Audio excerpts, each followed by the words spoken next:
안녕하세요. 항상 채널에 올라오는 남들 사연만 보다가 이렇게 제 사연을 보내는 날이 다 오네요. 저는 대학생 아들 하나를 두고 있는 주부입니다. 1년여 전까지는 작은 회사에서 일을 하다가 지금은 집에서 남편 사업을 돕고 살림을 하고 있어요.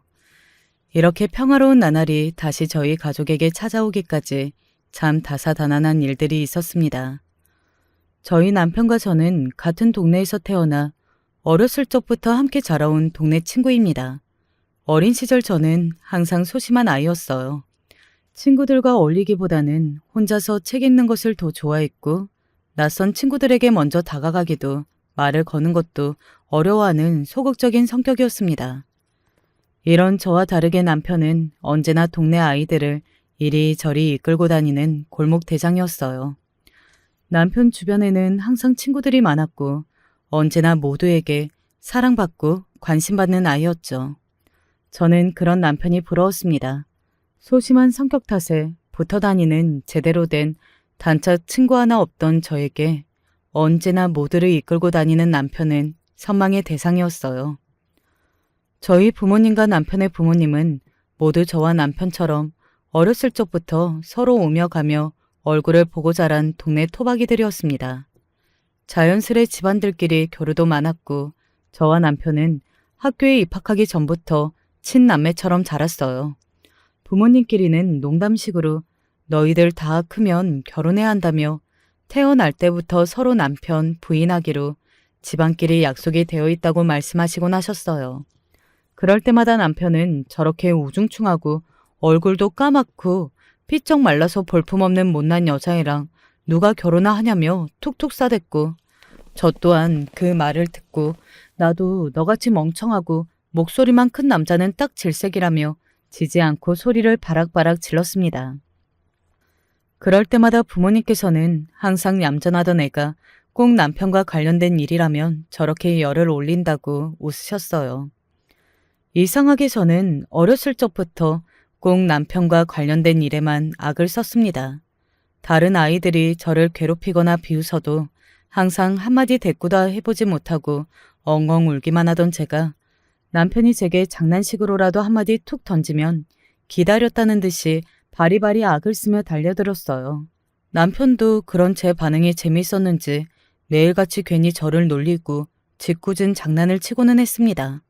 앞서 말했듯 저는 친구들과 바깥에서 뛰놀며 어울리기보다는 항상 혼자 구석자리에서 책을 읽는 책벌레였어요. 물론 책을 좋아하기도 했지만 워낙에 소심한 성격 탓에 친구들과 쉽게 친해지기 어려웠거든요. 체육 시간에도 운동장에서 뛰어놀기는커녕 한켠에 쓸쓸히 앉아서 어울려 노는 아이들을 부럽게 바라보고는 했습니다. 그런 저와 다르게 남편은 항상 친구들을 이끌고 공을 찼어요. 저를 놀리는 남편에게 너같이 멍청하고 목소리만 큰 남자애는 나도 질색이라고 마음에도 없는 소리를 하긴 했지만 전 내심 그런 남편이 좋았습니다. 공부는 싫어해도 어려움에 처한 친구를 보면 지나치지 않고 먼저 도울 줄 알고 언제나 주변 사람들을 살뜰히 잘 챙기는 아이였어요. 저와 남편은 만나면 으르렁대는 앙숙 사이였습니다. 저는 남편에게 공부도 못하면서 머리도 멍청하면서 남편은 저에게 너 같은 책벌레가 뭘 알겠냐. 너랑은 대화가 하나도 안 통한다. 그렇게 투닥투닥 대면서도 저희는 제법 잘 어울려 다녔습니다. 제 학창시절 유일하게 친구라고 부를 수 있을 만한 존재가 남편뿐이었어요. 남편은 저 말고도 주변에 친구들이 참 많았지만 언제나 혼자서 등하교하고 점심시간에도 혼자서 도시락을 까먹는 제가 신경이 쓰였는지 언제나 제게 먼저 말을 걸어주었습니다. 저도 까칠하게 굴기는 했지만 그런 남편의 배려가 고마웠어요. 부모님께서는 그렇게 서로 으르렁거리면서도 잘 붙어 다닌다며 천생연분 아니냐 저와 남편을 놀리곤 하셨습니다. 그럴 때마다 저는 절대 그런 거 아니다. 남편이 하도 놀아달라고 졸라대서 놀아주는 거다 라고 답했고 남편은 기가 차다는 듯한 반응이었습니다. 그렇게 투닥거리면서도 붙어 지내던 학창시절이 흘러 저와 남편은 둘 다 성인이 되었어요. 저는 학창시절 내내 좋은 성적을 받았고 대학을 진학하기를 원했습니다. 그러나 어머니께서는 제 대학 진학을 반대하셨어요. 저희 집이 그리 넉넉한 형편이 아니었고 어머니께서는 제가 대학에 가기보다는 일자리를 구해 경제적으로 도움이 되기를 바라셨습니다.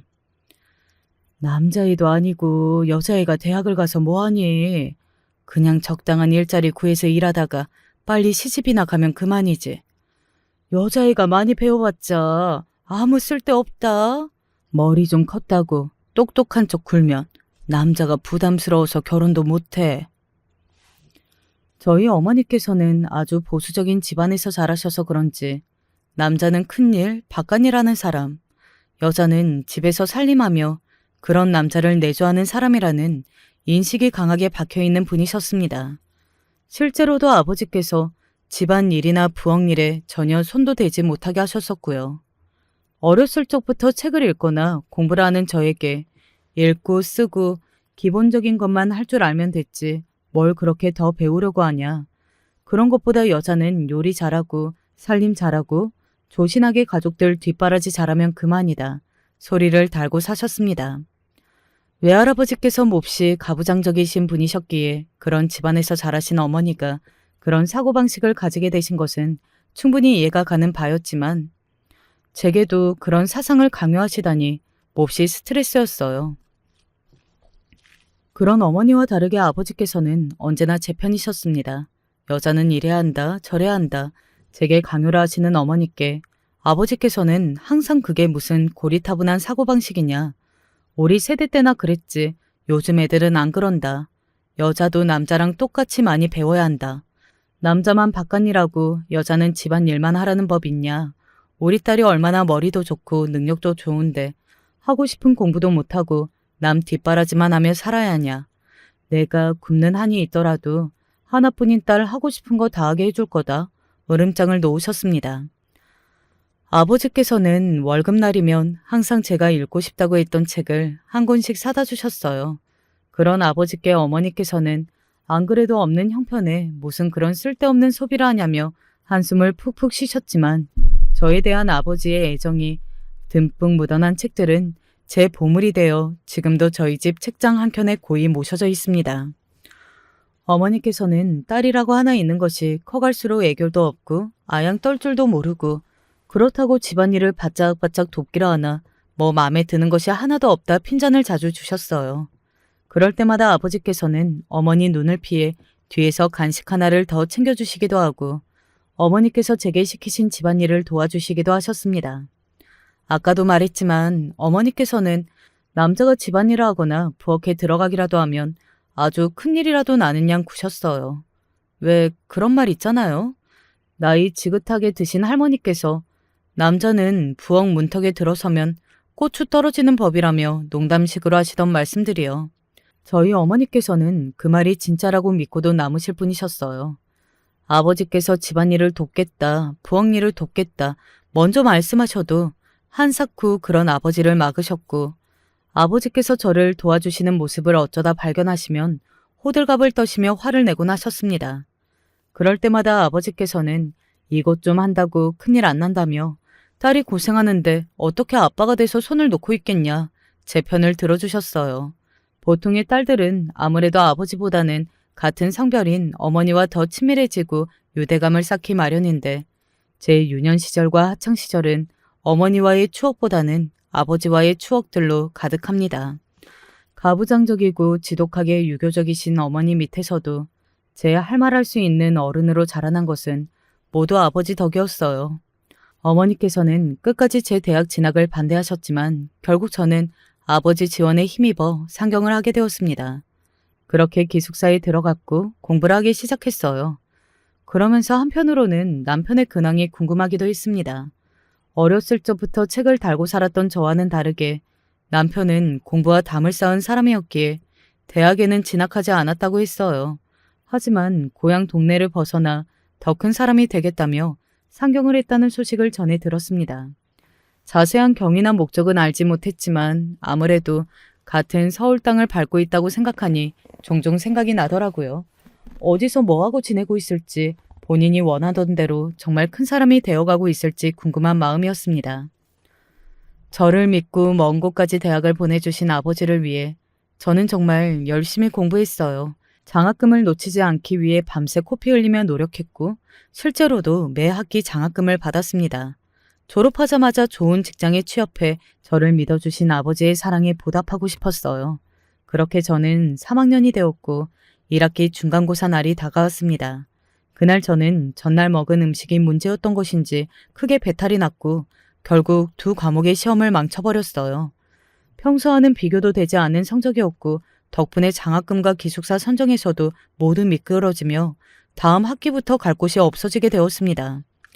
이미 제 학비이며 생활비며 차고 넘칠 정도로 도와주고 계신 부모님께 차마 또 도와달란 말을 꺼낼 수 없었고 기숙사 방을 빼야 하는 날이 다가올수록 앞날이 캄캄했어요. 매일같이 한숨을 달고 사니 동기 한 명이 그런 제가 이상해 보였는지 혹시 무슨 고민이 있냐고 물어왔습니다.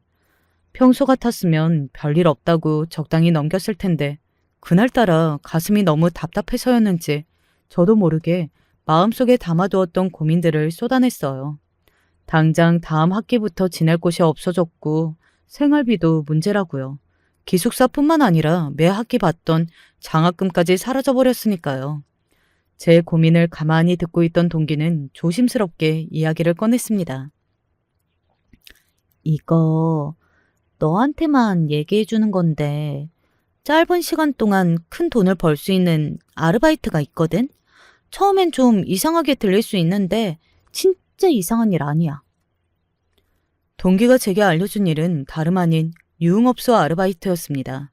동기는 본인도 처음에는 무섭고 거부감이 심했었는데 막상 한번 나가보니 손님들도 모두 동네 삼촌들 같고 성희롱 같은 것도 일절 없고 앉아서 대화만 나누면 팁으로 용돈도 챙겨주시고 시급도 잘 받는다며 네가 하도 힘들어 보이니까 특별히 알려주는 거라 생색을 냈습니다.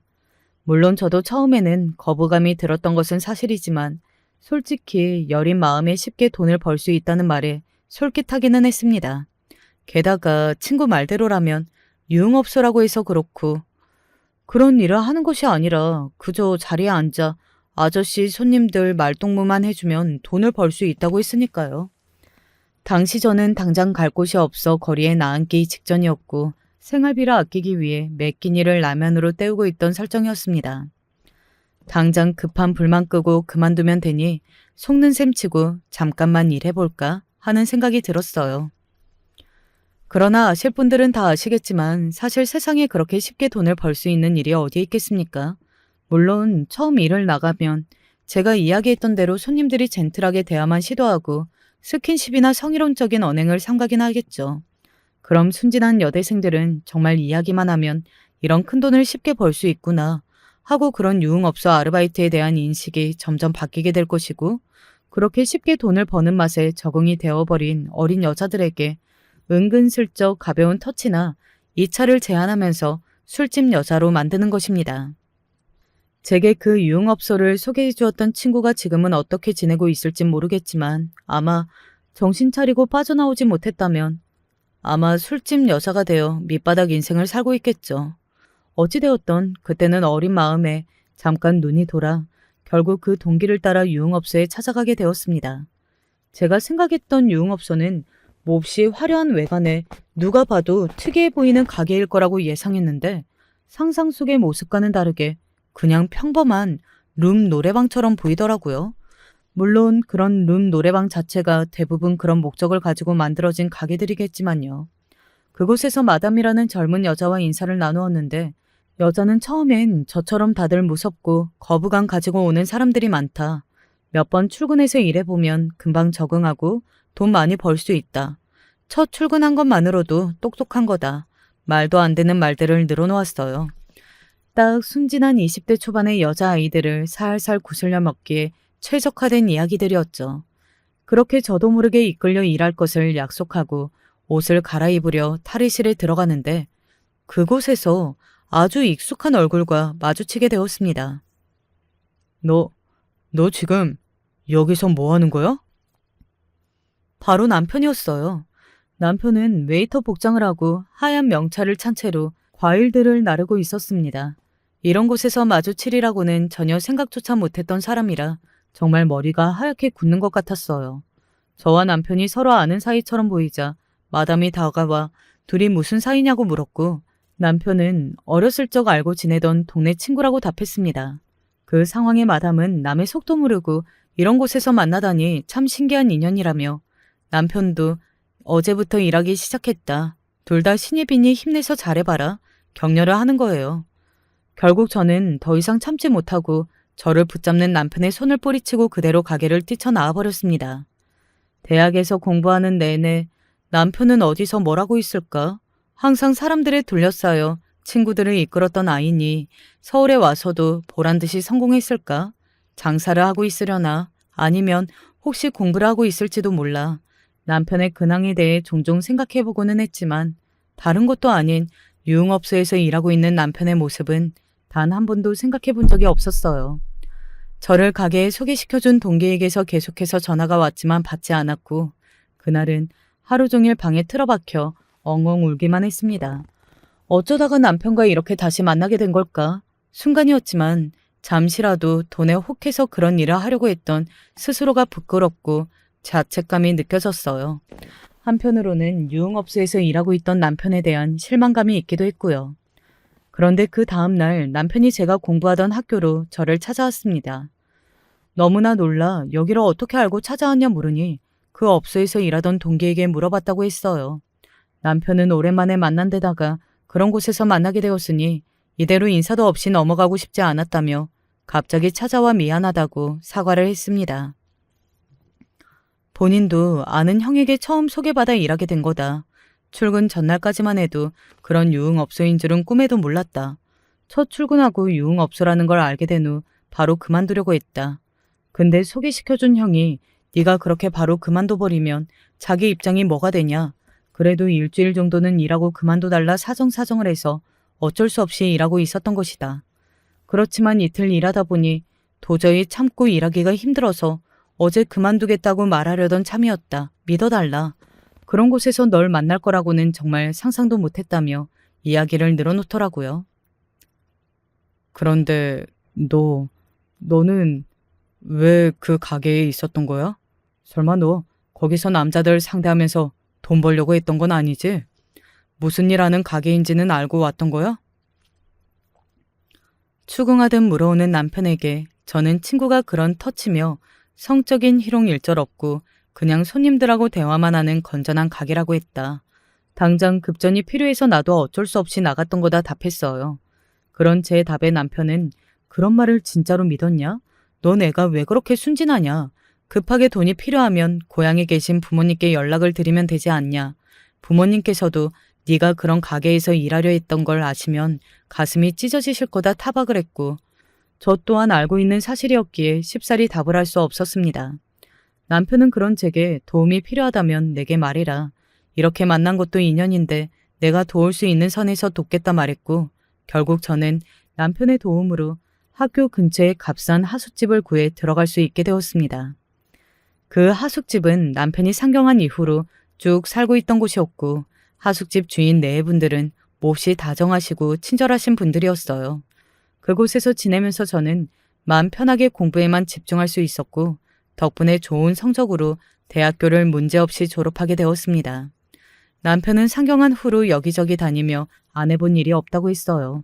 그중에서 적성에 가장 잘 맞았던 일은 방문 판매원이었는데 아무래도 방문 판매 자체가 남자보다는 여자들이 더 많이 하는 일이고 대부분의 사람들이 낯선 남자를 집안에 들이는 것 자체에 거부감이 있다 보니 아무리 적성에 맞아도 금방 그만둘 수밖에 없었다고 하더라고요. 그러면서 남편은 본인은 다른 사람을 상대하는 일이 즐겁고 장사를 해보고 싶다고 말했어요. 본인의 가게를 내고 싶어서 여러 가지 일들을 닥치는 대로 하면서 돈을 모으는 중이라고요. 남편은 어렸을 적부터 항상 사람들을 이끄는 힘이 있었으니 장사를 하면 잘하겠다 싶었습니다. 그렇게 몇 년간 붙어 지내며 저와 남편은 자연스레 사이가 가까워졌어요. 결국 연인 사이가 되었고 저는 대학교를 졸업한 후 바로 취업을 하게 되었습니다. 대학에 다니는 내내 열심히 노력하기도 했지만 운이 좋았어요.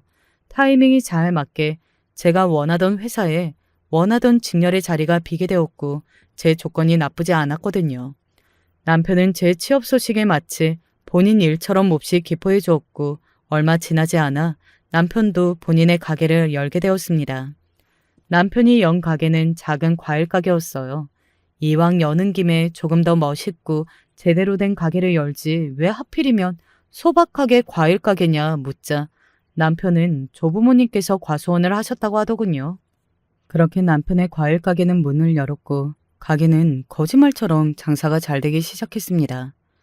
남편은 처음 만나는 손님들에게도 싹싹하게 인사도 잘 걸고 동네 아주머니들께 능청스럽게 말을 붙이기도 했어요. 물론 접객 태도가 좋기도 했지만 남편의 과일 가게에서 내다 파는 과일들은 질도 좋았습니다. 남편이 새벽부터 직접 공판장에 나가 하나하나 선별해 골라오는 것들이었어요. 남편의 가게는 입소문이 퍼졌는지 매일같이 손님들로 붐볐고 일부러 옆 동네에서 찾아오는 손님들이 있을 정도로 장사가 잘 되었어요. 남편도 저도 각자의 자리에서 점점 자리를 잡아가고 있었고 자연스레 결혼 이야기가 오가게 되었습니다.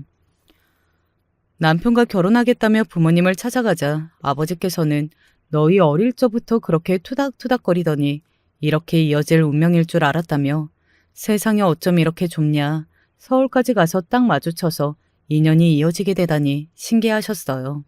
시부모님께서도 마찬가지셨고요. 그렇게 저와 남편은 정식으로 부부가 되었고 결혼 후에도 남편 가게는 날이 갈수록 번성하기 시작했습니다. 남편은 과일뿐만 아니라 야채까지 취급하면서 가게 규모를 늘렸어요. 주변 대형 마트보다 물건 질이 좋고 싸다는 소문이 퍼져서 다들 줄을 서서 사갔죠. 남편은 직원들을 모두 남편 또래의 젊은 남자들로 뽑았는데 다들 열정이 넘치는 사람들이었고 매일 새벽부터 발로 뛰며 과일을 나르고 장사를 했어요.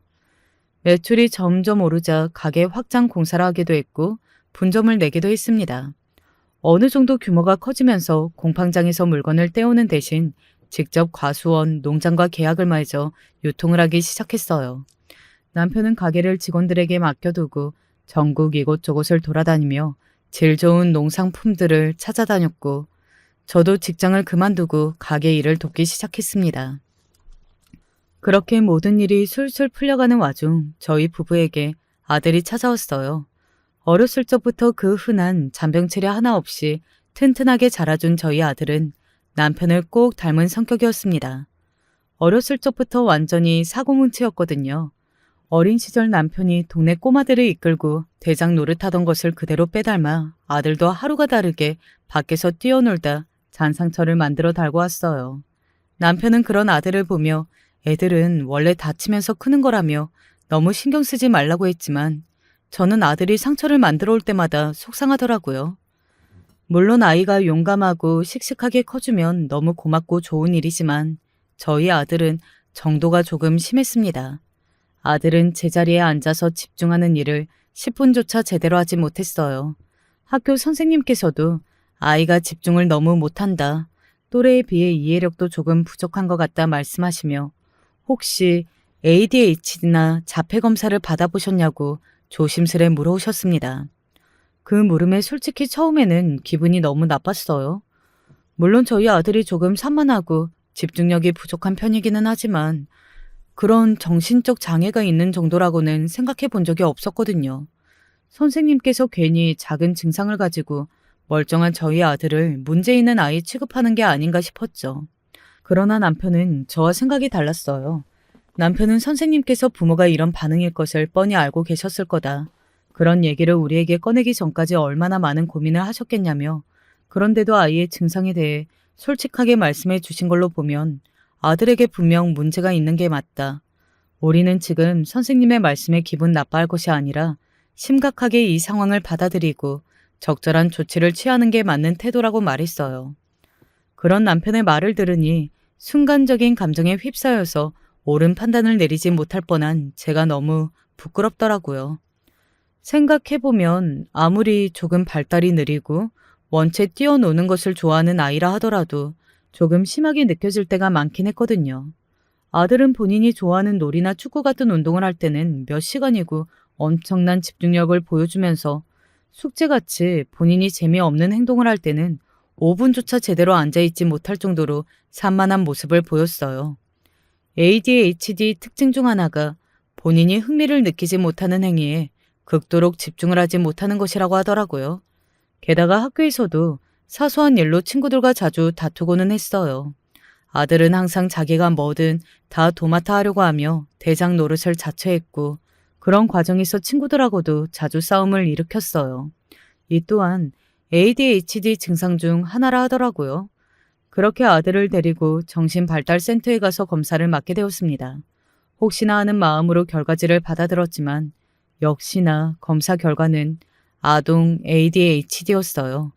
그래도 비교적 일찍 증상을 발견하고 어린 나이에 치료를 받으러 왔기에 증상이 금방 호전될 가능성이 높다고 하더라고요. 그런 결과지를 받아드니 내가 그동안 너무 장사에만 신경 쓰느라 정작 가장 중요한 내 자식은 제대로 돌보지 못했구나 하는 죄책감이 들었습니다. 그런 제게 센터 직원께서는 아이들의 ADHD는 타고난 기질의 문제이지 부모의 양육에 달린 문제가 아니라며 죄책감을 가질 필요 없다 말씀해 주셨어요. 그렇지만 저는 제가 부족한 부모였다는 생각을 지울 수 없었고 그날 이후로 장사는 남편에게 온전히 맡기고 집에서 아이를 돌보기 시작했습니다. 물론 ADHD라고 해도 특별하게 일상생활에 큰 문제가 있을 정도로 몸이 아프거나 정신적으로 아픈 것은 아니었어요. 그렇지만 아주 사소한 것들이라도 조금이라도 더 신경 쓰면 아이가 더 빠르게 증상이 호전되지 않을까 하는 생각이었습니다. 그렇게 아들이 초등학교를 다니는 내내 아들을 따라다니며 아이를 보살폈고 그런 제 정성이 통한 것인지 아들이 중학교에 입학할 즈음부터는 ADHD 증상이 거의 사라지게 되었어요. 증상이 사라진 후에도 아들은 여전히 활발했고 밖에 나가서 뛰어노는 운동을 좋아하는 소년이었습니다. 아들은 축구 선수가 되는 것이 꿈이라고 했어요. 유소년 축구단의 입단 시험을 보러 가기도 했었죠. 물론 결과는 좋지 않았습니다. 정말 대단한 아이들이 많더라고요. 유치원 때부터 체계적인 훈련을 받아온 아이들도 많았고요. 아들은 세상 떠나갈 듯이 엉엉 울었습니다. 태어나 처음 맛보는 실패가 많이 썼던 모양이었어요. 얼마 지나지 않아 아이는 축구 선수 대신 체육 선생님이 되기로 결심했습니다. 뭐가 되었든 아프지 않고 건강하게만 자라준다면 더 바랄 것이 없었어요. 남편 사업은 날이 갈수록 잘 되고 있었습니다. 사업에 손을 뗀 지 오래라 잘 알지는 못했지만 판매보다는 유통에 집중을 하기 시작해서 유통 규모를 많이 늘렸다고 했어요. 남편은 타고난 사업가였습니다. 워낙 성격이 싹싹해 처음 만나는 사람들에게도 아무렇지 않게 말을 잘 걸었고 그러면서 마냥 가벼운 사람도 아니었어요. 본인의 일에 언제나 자신감도 넘치고 본인이 한번 뱉은 말은 어떻게 해서든 다 지켜내는 사람이었습니다. 그런 남편의 모습을 보며 언젠가는 반드시 성공할 사람이라 생각했지만 정말 모든 일들이 슬슬 잘 풀리기만 하니 신기하기는 하더라고요. 앞으로 이렇게 사업도 잘 되고 애도 잘 키우고 저와 남편의 앞에는 행복한 일만 남아있다고 생각했습니다. 남편에게는 나이 차이가 좀 나는 남동생이 하나 있었는데 저희 아들이 초등학교에 막 들어갈 무렵에 결혼을 했어요. 어렸을 적부터 매사에 나서기를 좋아하고 대장 노릇을 했던 남편과 다르게 남동생은 몹시 소심하고 조용한 성격이었습니다.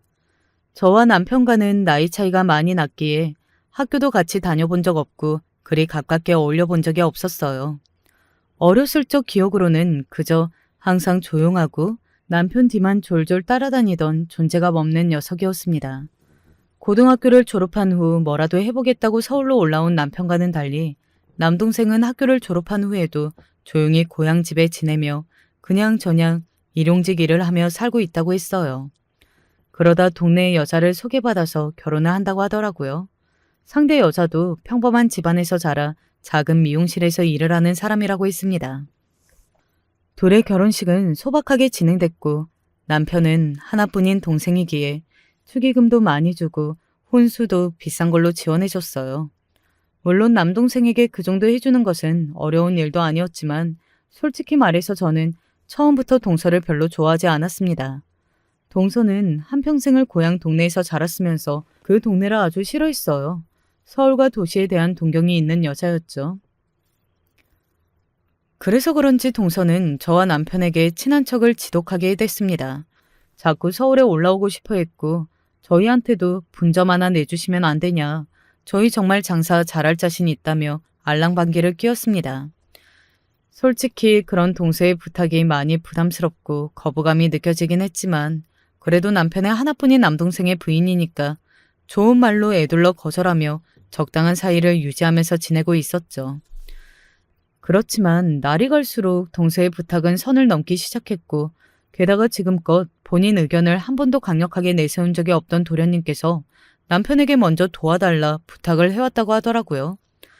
남편은 도련님께서 조용하고 소심하기는 해도 일은 꼼꼼하게 잘할 거라며 분점은 내주지 못하더라도 서울에서 자리를 잡을 수 있도록 도와주고 싶다고 말했어요. 결국 분점을 내주지는 않았지만 남편은 도련님께 서울에서 지낼 수 있는 아파트와 자본금을 지원해 주었고 얼마 지나지 않아 서울로 이사를 오게 되었습니다. 저희가 지원해준 돈으로 미용실을 차렸다고 하더라고요. 아마 소심한 성격의 도련님께 장사를 시키기는 어려웠을 테니 본인이 도맡아 할 수 있는 가게를 고민하다 미용실을 선택한 것 같았습니다. 아까도 말했지만 동서는 고향 동네에서 작은 미용실에서 일했었거든요. 그렇게 동서 부부는 저희 집 근처로 이사를 왔고 남편이 도련님께 마련해준 아파트는 저희가 살고 있는 집보다는 조금 저렴했지만 그래도 방이 2개 딸린 30평대 아파트였어요. 아마 도련님이 일용직으로 일해서 벌던 돈으로는 평생 꿈도 꾸지 못할 가격이었죠. 저는 그것만 해도 충분한 지원을 해주었다고 생각했지만 동서는 본인들이 사는 아파트가 저희가 사는 아파트보다 조금 못한 것 같다는 기분을 지울 수 없었던 모양이에요. 자꾸만 제게 아파트에 대해 툴툴댔으니까요.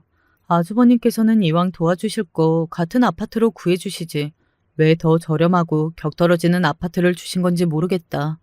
사업하시는 분이 통이 크셔야지 너무한 거 아니냐. 입술을 삐죽대는데 마음 같아서는 그 입술을 한 대 콱 쳐버리고 싶더라고요. 동서는 서울에 올라온 후부터 미묘하게 저를 따라하기 시작했습니다. 제가 어디에 놀러 갔다 왔다 이야기하면 꼭 똑같은 곳을 따라가고 제가 아들이나 남편에게 어떤 물건을 사다 주면 꼭 똑같은 걸 사더라고요. 제가 일부러 그러는 거냐 물어보니 동서는 몹시 기분 나빠하며 제가 따라쟁이로 보이냐. 그냥 제가 사려고 했던 것, 가려고 했던 곳을 형님께서 먼저 가신 것뿐이라며 성질을 냈어요. 솔직히 저도 기분은 좀 안 좋았지만 애써 동서가 서울 사이에 익숙하지 않으니 그냥 제가 하는 걸 보고 좋아 보여서 따라하나 보다 정도로 이해하려 했습니다. 동서는 남의 흉을 습관처럼 봤어요. 동서 미용실은 장사가 썩 잘 되는 것 같지는 않았지만 어찌됐든 자주 찾아주시는 단골 아주머니들 덕분에 생계를 유지할 정도는 되는 것 같았습니다.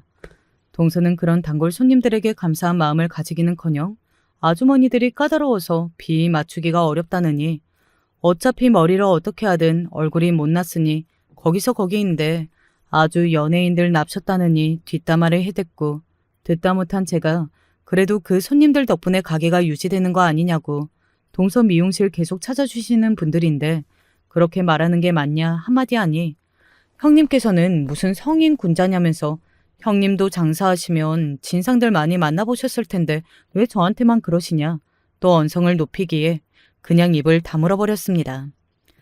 그렇게 지내던 어느 날이었어요. 그날도 평소처럼 아들을 등교시킨 후 집안일을 하고 있었는데 남편이 일찍 집에 돌아왔습니다. 웬일인가 싶어 현관으로 나가보니 남편이 아이처럼 엉엉 울고 있었어요. 너무 놀라서 무슨 일이냐 물어보니 남편은 사업이 잘못됐다고 말했어요. 이리저리 손 벌려두었던 계약이 날짜가 밀려 완전히 뒤틀려 버렸고 위약금이다 뭐다 물어주고 정신없이 일 처리를 하며 수습하려 애썼지만 결국은 손쓸 수 없이 망해버렸다고요. 그동안 당신에게 몇 번이고 말하려 했지만 입이 떨어지질 않았다며 남편은 세상이 무너지는 것처럼 눈물을 쏟아냈습니다. 저는 그런 남편을 달래주며 괜찮다. 당신은 최선을 다하지 않았느냐. 당장 사업 좀 망한다고 우리 인생 다 끝난 거 아니다. 빚더미에 앉은 것도 아니고 아직 젊지 않느냐. 언제든 맘 먹으면 다시 시작할 수 있다.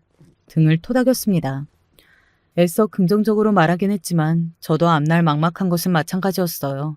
이렇게 한순간에 그동안 쌓아올린 모든 것들이 전부 다 사라져버릴 줄은 정말 꿈에도 몰랐습니다.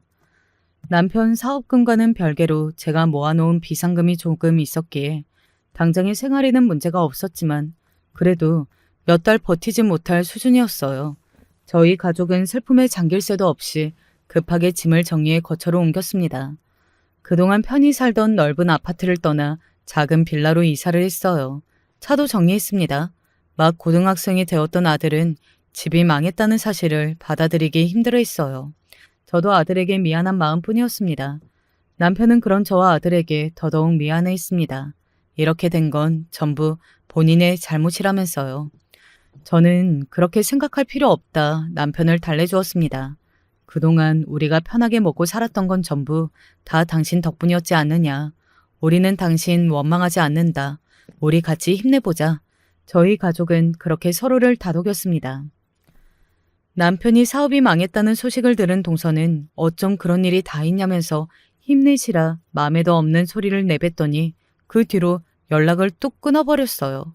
하루가 멀다 하고 연락하고 찾아오며 친한 척하던 과거와는 완전히 180도 달라진 태도에 기가 찼습니다.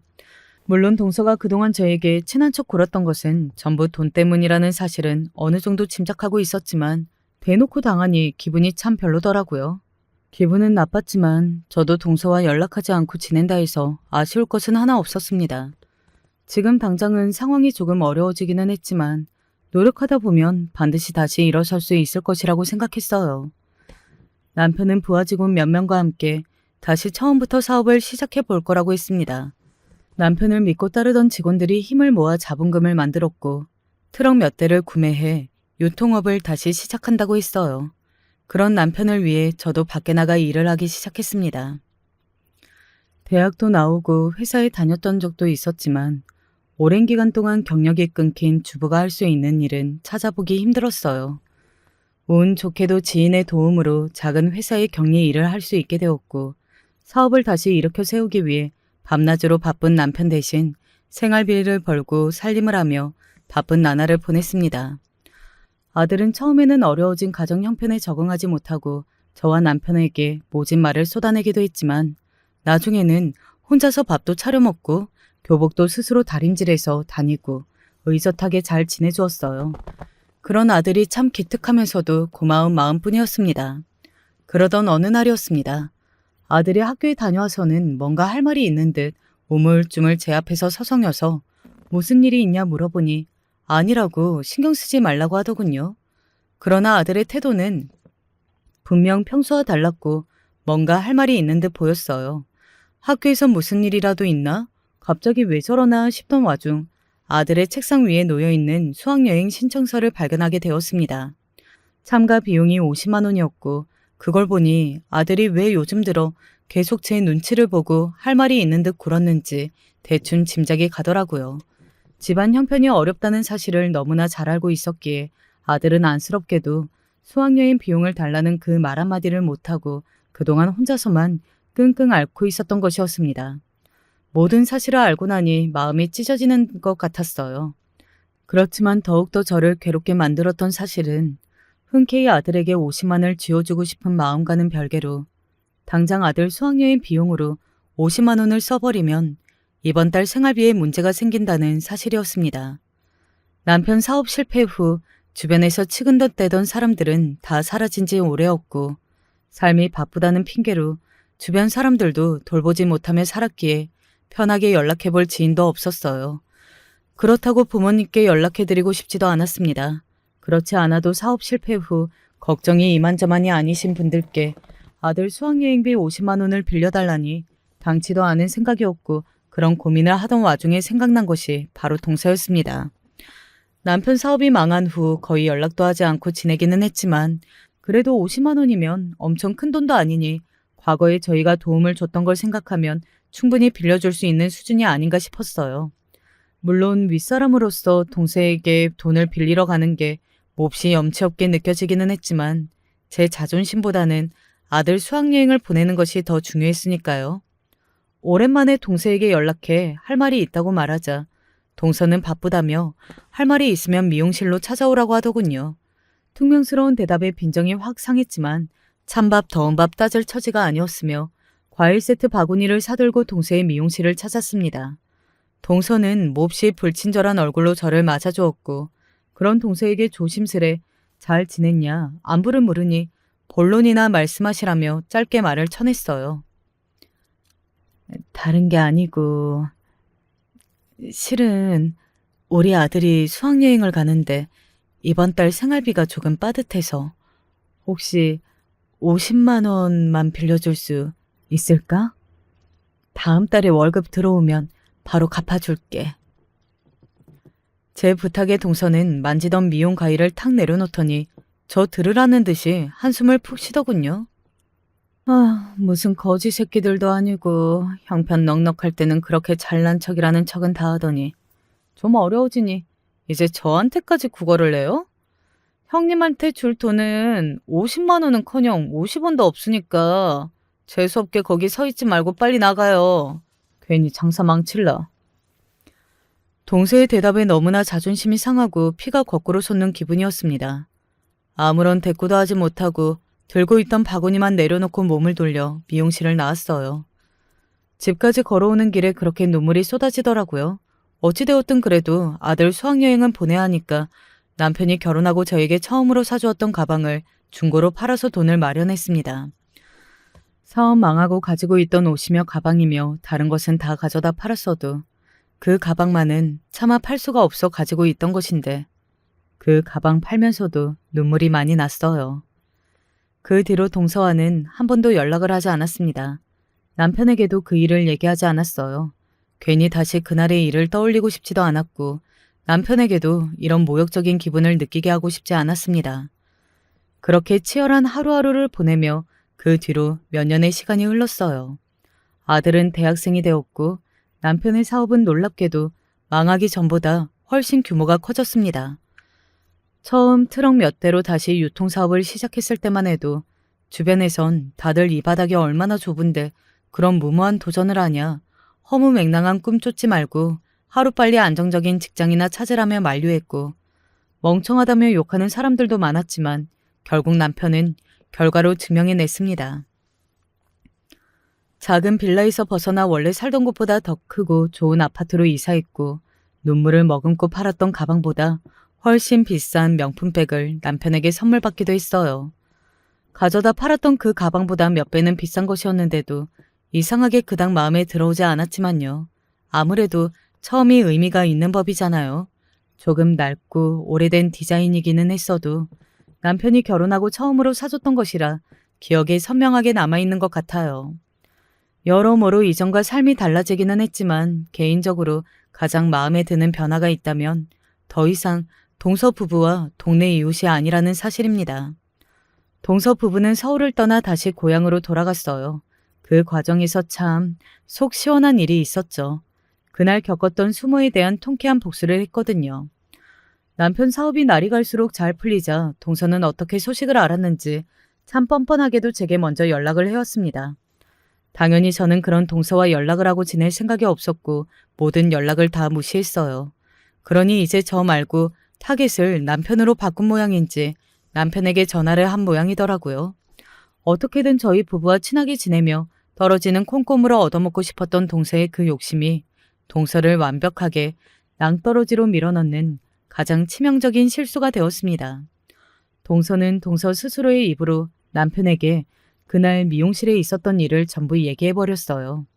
그날 일 때문에 아직까지도 속이 불편하신 거냐며 그날은 본인이 경솔했으니 이제라도 다시 가까이 지냈으면 좋겠다면서요. 모든 얘기를 전해들은 남편은 불같이 화를 냈어요. 남편이 그렇게까지 열이 올리는 모습은 태어나 처음 봤습니다. 남편은 왜 그런 일이 있었으면서 자기한테 한마디도 하지 않았냐며 어쩌면 그렇게 뻔뻔한 인간이 다 있냐. 손바닥 뒤집듯 태도가 바뀌는 쓰레기 같은 인간이다. 그동안은 남동생을 생각해서 도와주고 있었지만 그런 사실을 알게 된 이상 두고 볼 수 없다면서 동서 부부에게 주었던 집을 다시 가져오겠다 하더라고요. 그게 무슨 말이냐. 애초에 도련님 명의로 구해주었던 집이 아니었냐 하니 처음부터 명의는 남편 앞이었고 동서 부부는 그저 그곳에서 살고 있었던 것뿐이었습니다.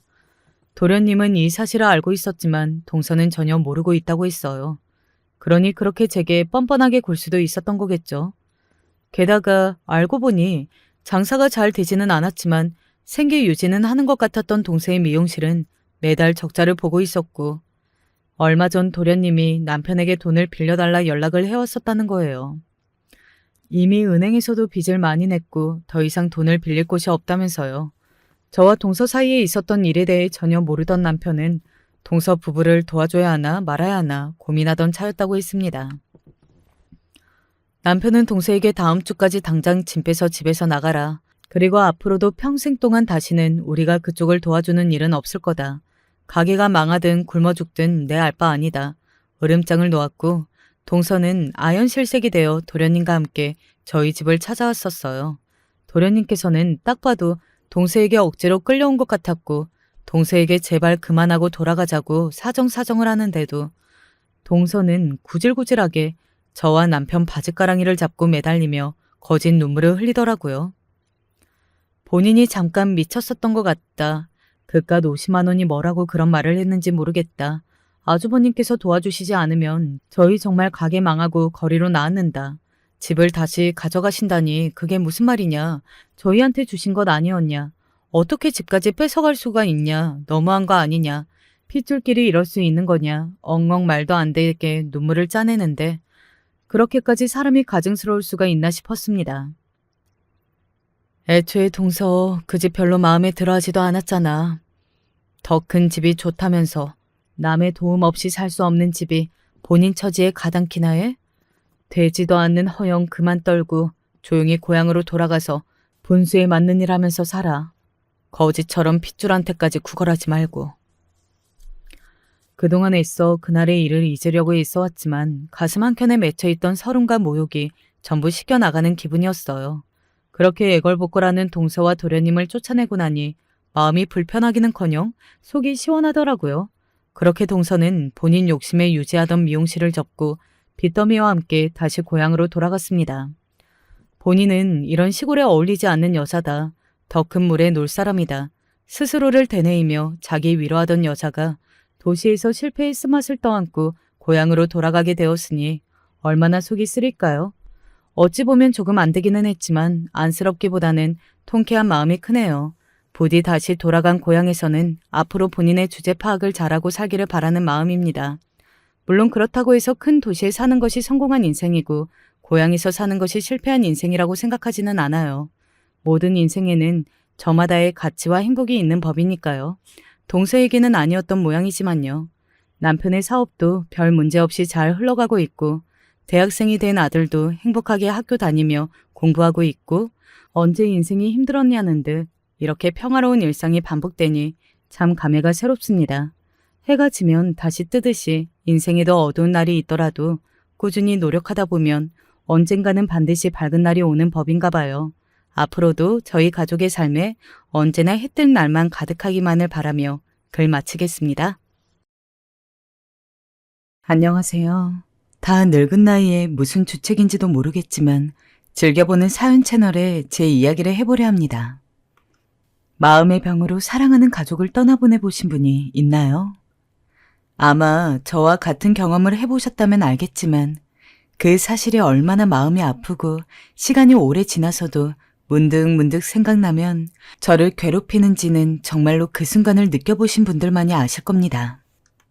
처음 남편과 결혼했을 때 남편이 여러모로 생각도 깊고 그로 인한 우울감이 있다는 걸 알고 있었어요.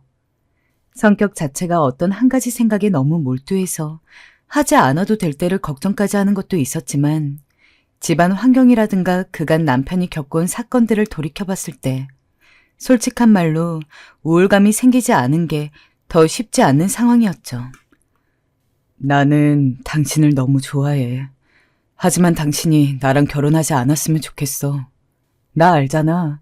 매일 우울해하고 힘들어하는 거. 솔직한 심정으로 나는 당신한테라도 기대고 싶지만 당신을 사랑하기 때문에 당신이 나보다 훨씬 더 정신적으로 건강한 사람을 만나서 사랑했으면 좋겠어. 남편은 저에게 이렇게 얘기하곤 했어요. 하지만 전 남편에게 말했어요. 난 당신이어야 해. 영수 씨, 당신이 아니면 그 누구도 상상할 수 없어. 마치 젊은 아이들 보는 그런 연애 영화에서 나올 법한 대사들을 그땐 참 잘도 말하곤 했어요. 그만큼 전 남편을 너무 사랑했어요. 물론 친정 엄마의 반대는 심했어요. 남편과 달리 저는 유복한 집안의 장녀로 태어났기에 남편은 엄마의 기대에 한참 못 미치는 사람이었어요. 절대 안 된다. 병든 사람이랑 결혼해서 뭐 어쩌려고 하는 거야. 거기다 그 사람 무직이라며 남자가 능력도 없는데 네가 먹여 살리기라도 하겠단 거야? 정이야, 제발 정신 좀 차려라. 엄마 말 좀 들어. 왜 하필 고르고 골라도 저런 사람인 거냐? 네 조건이면 충분히 괜찮은 집안에 시집갈 수도 있는데. 엄마, 난 저 사람이어야 해요. 마음 정했어요. 부모의 연을 끊는 한이 있더라도 저 사람과 결혼할래요.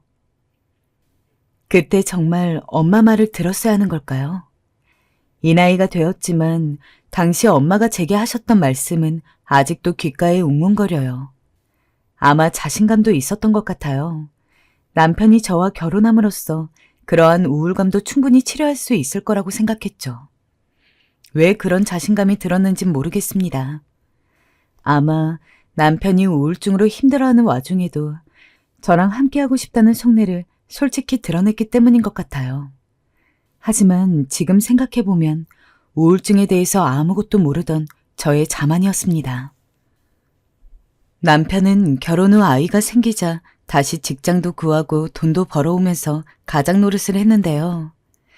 그때가 아마 결혼 생활 중 가장 행복했던 때가 아닐까 싶어요.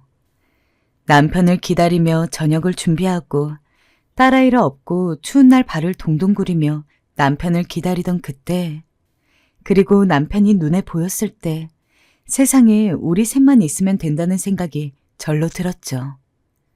하지만 결혼을 하고 5년째가 되던 해 남편이 다니던 회사를 나와 사업을 시작했는데 그 사업이 망하면서 남편은 심한 정신적 충격을 받았습니다.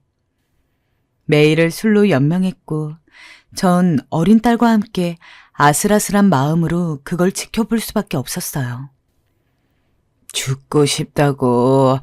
술 가져와. 죽고 싶으니까 술 가져오라고. 여보, 이러지 마요. 제발 아이 생각도 해야지. 당신 가장이잖아. 죽고 싶어. 나 같은 인간은 살 가치가 없어. 우울증이 도져 매일같이 죽고 싶다고 이야기하는 남편에게 괜찮아 여보, 내가 옆에 있잖아요. 라는 하나도 도움이 안 되는 말밖에 할 수 없었고 심지어 저는 그런 말이 남편에게 정말로 큰 의미로 다가올 거라고 생각했습니다. 사랑하는 아내인 저와 결혼했는데 설마 극단적인 선택을 하겠냐는 저의 교만과 무지였죠. 허물어질지 모를 위태로운 나날들이 지속되고 있었는데도 오로지 저만 그걸 몰랐습니다. 남편은 평소처럼 우울해하는 모습을 보이면서도 저와 대화를 할 때는 그래도 웃는 모습을 보여주고 조금 평범한 사람처럼 행동하는 것 같았는데 그 또한 제 앞에서나마 힘겹게 괜찮은 모습을 유지하려던 남편의 마지막 발버둥이었던 것 같아요. 그로부터 1년 후 남편은 화장실에서 싸늘한 주검으로 발견이 되었죠. 당시 저에게는 어린 딸 하나가 있었습니다. 아무것도 모르는 딸의 눈을 가리고 주문처럼 괜찮을 거라고 거듭 이야기했습니다. 누구보다 남편이 죽은 모습을 보고 놀랐지만 자식이 있는 엄마라는 건 때때로 본인의 고통과 두려움보다 자식의 안위와 안정만을 생각하느라 스스로도 놀라울 정도로 강해지고는 하더군요. 저는 평소 비위도 약하고 겁도 많고 정말 잘 우는 사람이었는데 남편의 주검 앞에 둔 상황에서는 그 어느 때보다 냉정하게 있을 수 있었습니다. 왜냐하면 제 옆에는 딸아이가 있었으니까요. 아빠는 너무 아파서 먼저 하늘나라에서 쉬고 있어. 나중에, 아주 나중에 오랜 시간이 지나고 나면 아빠를 보러 가는 거야. 딸아이는 죽음을 이해하기에도 너무 어렸습니다. 하지만 남편의 영정사진을 보고 오열하는 사람들을 보곤 죽음이란 것이 뭔지는 몰라도 어떠한 부정적인 기운을 느꼈는지 평소 남자아이처럼 활발하고 장난기가 많아 치마라고는 죽어도 안 입던 딸은 상복을 입고 자기 치맛자락을 쥐고는 가만히 앉아 있었습니다. 남편의 영정사진을 힐끗힐끗 보면서 말이죠. 내가 그니까 뭐랬어. 시집가지 말라 했잖아. 안 된다 했잖아. 엄마는 절 붙잡고 그리도 많이 우셨습니다. 허나 전 당시 울림이 없었어요. 남편의 죽음이 현실로 느껴지지도 않았고 앞으로 살 길이 막막할 뿐이었어요. 미니 엄마 괜찮아? 왜 이리 말랐어? 오늘 한 끼도 못 먹은 것 같네꼬. 아니에요. 괜찮아요. 동네 아줌마들이 가끔 절 보면 걱정을 해주시긴 했지만 그 걱정마저도 어쩐지 와닿지 않았어요. 엄마, 나 배고파. 하고 말하는 딸만이 눈에 들어왔죠. 사실 지금 여자들도 자기 능력을 갖춰서 결혼을 했든 애가 있든 자기 직장 가지고 잘 사는 시대지만 제가 한창 결혼해서 가정을 꾸리던 때에는 여자들이 돈을 벌 만한 능력을 가지기가 어려웠던 시대였습니다. 설사 일을 했어도 결혼을 하고 아이를 가지고 나면 바로 전업주부로 돌아서서 경력이라고 말할 수 있을 만한 것도 없었고 게다가 저는 애초에 아무런 직업이 없는 상태에서 남편에게 시집을 갔기 때문에 더더욱 막막했습니다. 이 험한 세상에서 여자 둘이서 어떻게 살아가야 될지, 그나마 나는 그렇다 쳐도 내 딸은 어떻게 먹여 살려야 되는지, 식사는 물론이고 앞으로 점점 커갈수록 학교도 들어가야 하고 성인이 되면 대학교도 가야 할 텐데 당연히 일이라곤 해본 적이 없는 저에게 갑자기 밖에 나가서 돈을 벌어와야 한다는 어떤 책임감은 너무 무겁게 다가왔습니다. 엄마, 나 어떻게 살아야 할지 모르겠어요. 도움을 청할 곳은 친정뿐이었어요. 정희야, 일단 이번 달 생활비 조금 넣어주마. 근데 네 아버지 하도 의심이 많아서 몰래 줄 수밖에 없어. 정희야, 정신 붙잡고 살아야 한다. 알겠지? 남편 같다고 너까지 혹여나 나쁜 생각하면 안 된다. 포기하면 안 돼. 엄마, 알겠어요. 아마 당시 엄마의 도움이 아니었다면 당장 잘 곳도 없었을 거예요. 허나 그것도 아빠에게 들켜버린 후 지원이 끊기고 말았습니다. 아버진 이미 연을 끊고 나간 절 단단히 미워하고 계셨습니다. 그러다 어느 날은 너무 배가 고프고 힘이 들어 어린 딸의 손을 붙잡고 친정으로 찾아간 적이 있었어요. 엄마, 아빠, 우리 민이라도 돌봐주시면 안 될까요? 제가 민이 데리고 일할 곳이 없어요. 부탁드릴게요. 제발요. 너 지금 네 딸 핑계로 여기 들어오려는 거지? 우리가 부모 버리고 인연 끊고 나간 딸 뭐하러 돌봐야 해. 당장 나가라. 여보, 그리 꼭 모질게 굴어야 해요? 당신 딸이 지금 과부가 돼서 저러고 사는데. 그래, 정희야, 얼른 들어와라. 안 된다니까 글쎄. 내 집에 한 발자국도 들이지 마. 그럼 당신도 같이 내쫓길 줄 알아. 엄마와 달리 아빠는 너무도 마음이 상하신 뒤였던 터라 쉽사리 허락해주지 않으셨어요. 정말 다행히 엄마가 끈질기게 설득한 끝에 손주만은 돌봐주셨기에 저 혼자 나가서 일을 할 수 있었죠. 할 수 있는 일은 모두 다 해야 했어요.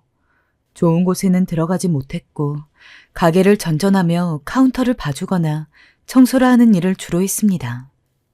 그것만으로는 생계를 유지하고 딸아이에게 좋은 것들을 해주기가 부족해서 새벽에 우유 배달과 신문 배달도 하곤 했죠. 그렇게 고생을 하면서 힘들게 키운 딸이었습니다.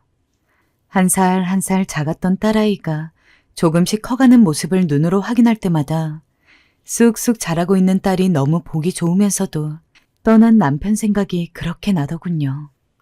게다가 나이가 먹었으니 적어도 아빠가 어떻게 돌아가셨는지 물을 법도 한데 딸아이는 저를 배려하는 건지 단 한 번도 그런 질문을 하지 않았습니다.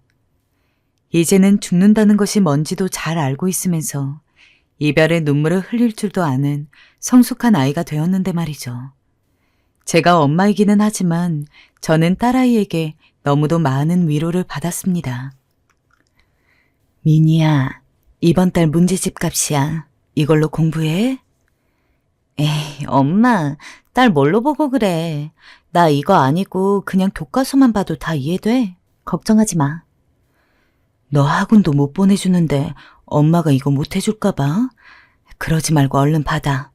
너가 하고 싶은 공부 마음껏 하는 모습 봐야 엄마도 속이 편해. 아이고, 걱정이 태산이시네요. 엄마, 필요하면 내가 말할게. 지금은 정말로 괜찮아. 이 돈 아껴뒀다가 우리 맛있는 거 사 먹자. 늘 엄마를 위하고 배려하는 제 딸. 미니는 염려와 달리 너무도 잘 커주었어요. 반장 선거에 나가서도 반장이 되어서 오는 그늘 많은 환경에서 자랐지만 그늘 없이 보이는 너무나도 밝은 딸이었어요. 만일 남편이 죽고 딸이 없었다면 대체 어떻게 살았을지 상상도 가지 않을 정도였죠. 저는 딸을 위해 악착같이 더 일을 했고 사람들이 더러워 피하려는 일까지 마다하지 않았어요. 그렇게 아빠의 빈자리가 있는 만큼 그 자리까지 제가 채워주기 위해서 노력해온 삶이었습니다. 정말 다행스럽게도 딸이 그런 저의 노력을 알아주는 덕에 저희 모녀 사이는 그 누구보다 좋았습니다. 특히 맛있는 거라도 하나 있으면 작은 주전부리 하나라도 이거 맛있어서 가져왔어. 먹어봐. 라며 엄마 먼저 먹으라고 가져오는 딸 덕에 아주 풍족한 삶을 살진 못했지만 늘 저희 집에는 웃음이 가득했어요. 하지만 여러분도 아시겠죠. 자식은 언젠가 부모 곁을 떠난다는 것을요. 언제나 저와 함께 살 것 같았던 딸은 중학교를 가고 고등학교를 가고 대학교를 가고 졸업을 해서 첫 회사에 취직을 하여 일한 지 3년쯤 됐을 때 조금 변화가 생기게 됩니다. 엄마, 나 결혼하고 싶은 남자가 있어. 뭐? 결혼? 설마 지금 만나는 남자친구야? 오빠랑 결혼하려 해. 엄마 정식으로 소개시켜주고 싶은데 언제 시간 괜찮아? 엄마, 어? 왜 대답이 없어? 아, 그래. 아무 때나 괜찮지. 언제든 데려와. 결혼을 하고 새로운 가정을 꾸리는 것이 기존의 가족 구성을 벗어나는 첫 걸음이라고 하죠. 언젠가 딸아이도 좋은 남자를 만나서 시집 갈 거라고는 생각을 했습니다. 제 딸이라서 그런 게 아니라 제 딸은 정말 마음씨도 좋고 얼굴도 예뻤거든요. 어른을 공경할 줄 알면서 교우 관계도 좋고 인기도 많은 딸아이를 싫어할 남자는 없을 테니까요.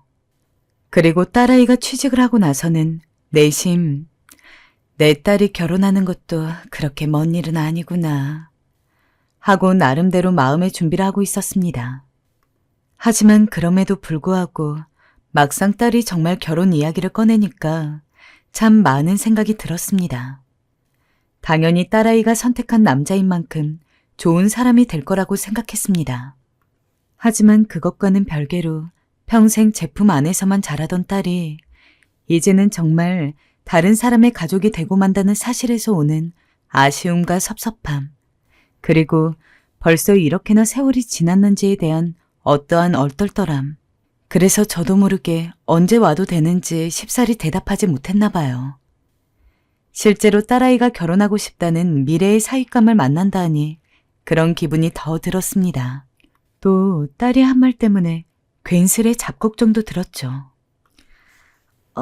저기 근데 엄마한테 말 안 한 게 있는데 우리 시아버지 있잖아. 그러니까 민철 씨 친아버지는 아니야.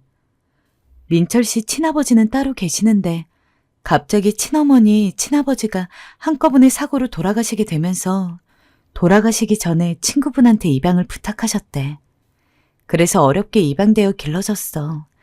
그리고 민철 씨 키워주신 어머님은 암으로 돌아가신 상태고 엄마 혹시 입양하라 해서 편견 가지고 그러는 건 아니지? 딸에겐 아니라 했지만 마음은 덜컹했어요. 저도 혼자 아이를 길러 편부모 가정에 대한 편견은 없긴 했지만 그래도 입양이 되었다 하니 괜히 이런저런 생각이 드는 거 있죠. 허나 예비 사위를 만나자마자 그 걱정은 언제 그랬냐는 듯 싹 물러갔어요. 아이고, 이야기 많이 들었어요. 어서 들어와요. 안녕하세요, 장모님. 이민철이라 합니다. 저도 말씀 많이 들었어요.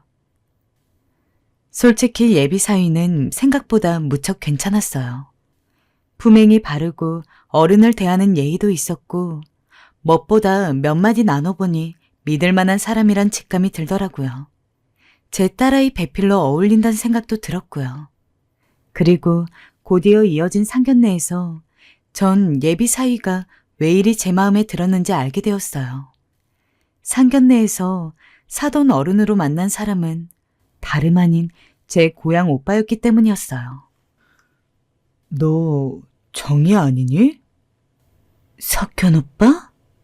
세상에, 이게 무슨 일이니? 너를 어찌 이런 데서... 오빠는 절 보자마자 까무라칠 듯 놀랐고 저 역시 마찬가지였어요.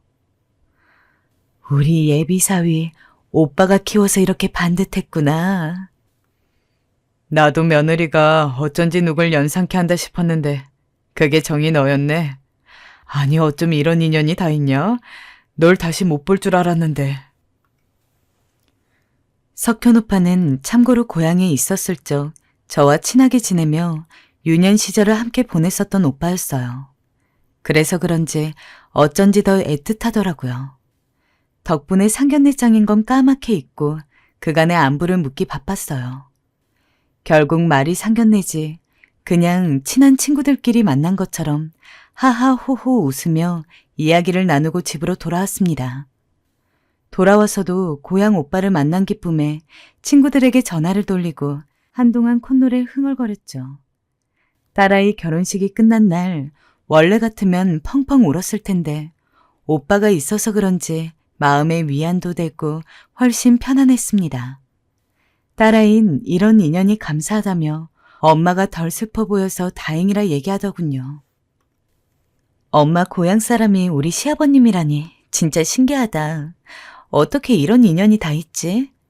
이럴 줄 알았으면 시아버님에게 고향 진작 물어볼 걸 그랬어. 엄마도 신기해.